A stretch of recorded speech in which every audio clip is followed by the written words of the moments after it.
sheesh. So, ayun, maya, Ogo-Ogo Festival na dito sa Bali. And then, nag-start na silang mag-check ng, I mean, ilabas yung mga floaters. Ito. See? This big.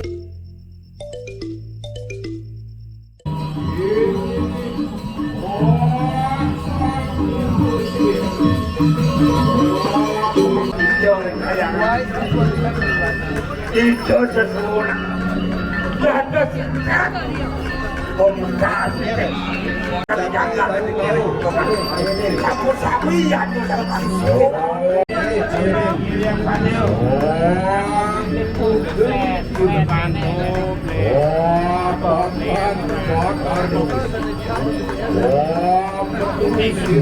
Okay, so papunta kami ngayon sa Ubud Market para may titingnan daw si Jessa or mamimili ng mga souvenirs.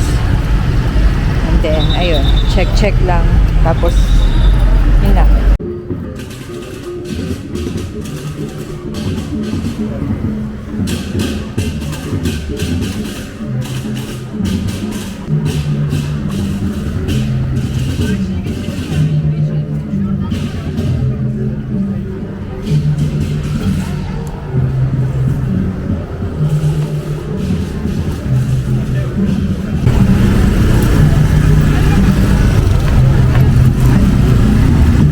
Really hard to go back now because there's a lot of people in here doing the parade like this.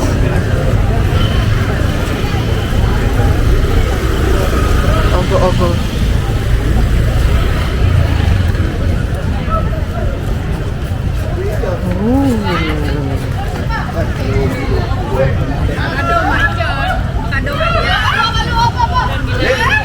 Jalan pemuda gitu kan gitu. So walking back na ako sa villa. Pero kukuha sana ako ng charger. Pero nag-start na yata yung parade. So marami ng tao sa may palace, sa may Ubud Palace for na mag-aantay para sa Ogo-Ogo Festival. So first time ko na pumunta doon. Pero ngayon, babalik muna ako ng hotel kasi kinita ko lang si Nina ngayon. And then, siguro balik kami dito for para mag-check na ng parade later. Wala ako ng charger sa sa hotel. So, ayan, walking ako ngayon papunta sa hotel. Tapos ito yung Starbucks coffee ng Ubud. Tapos, marami ng tao dito.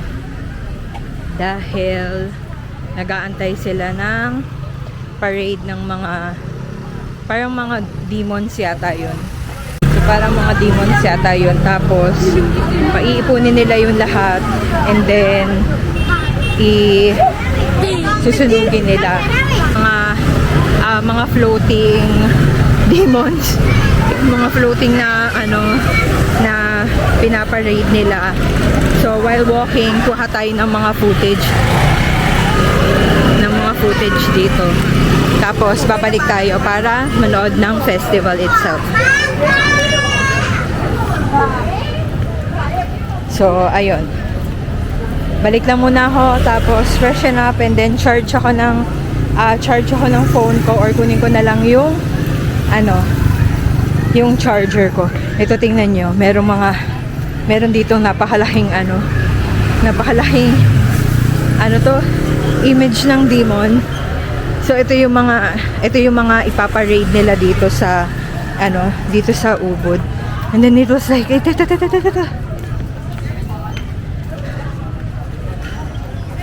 that.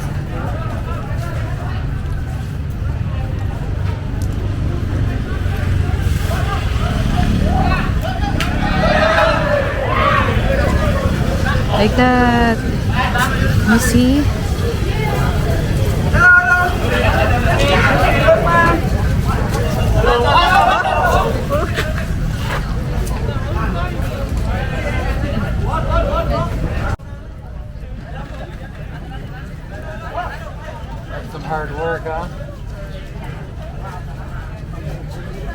like this.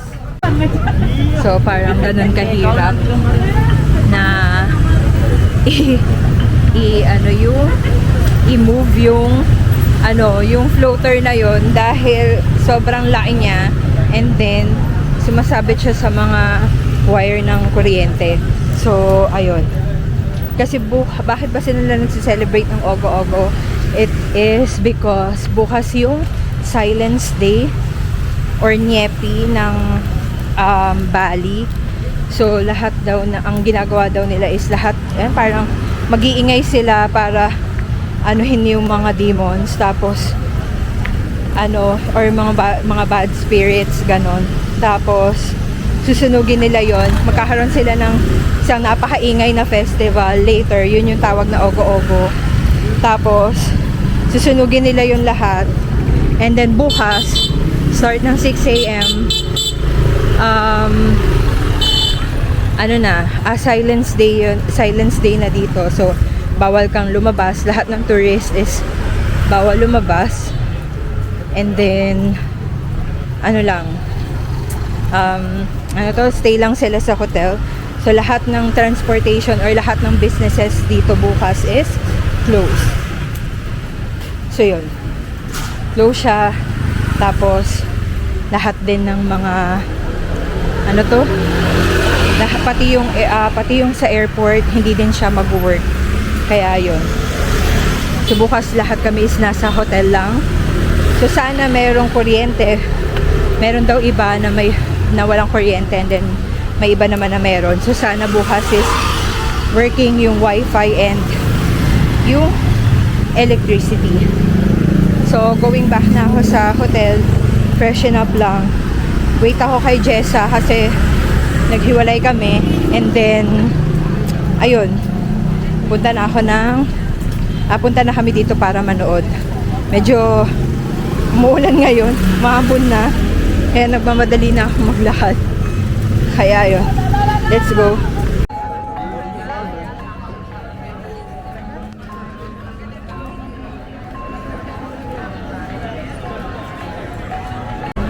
Hello everyone. Hello everyone. We're waiting for The Ogo-Ogo. Look at you, this is like Japanese technology, isn't it? Hello Renza's mum. Hello Kiki. Please subscribe, like and subscribe. Please don't forget to like and subscribe, leave a comment. Monday, 11th of March, 2024. On this day, the entire island of Bali. Attention please. Audience, we would like you to take place on the side of the main street because the parade will be starting soon. So please find yourself a places and look after yourself, especially with the children. Please help we will be put back, so be careful.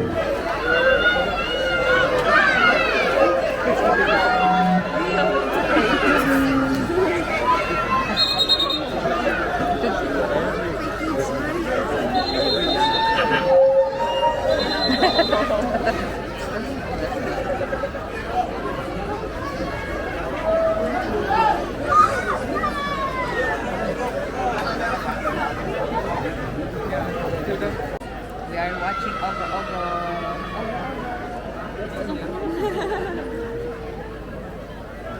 Oh, so shy.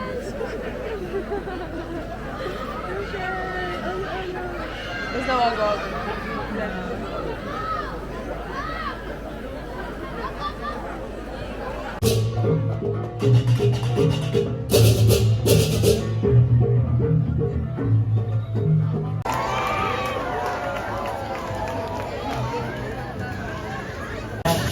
So they can get through.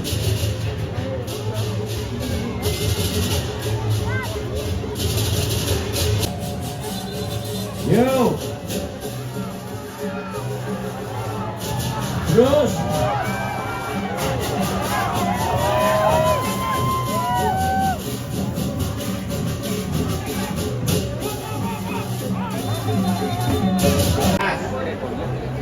If anyone lost their bags, our pachala. Thank you. Let's do it.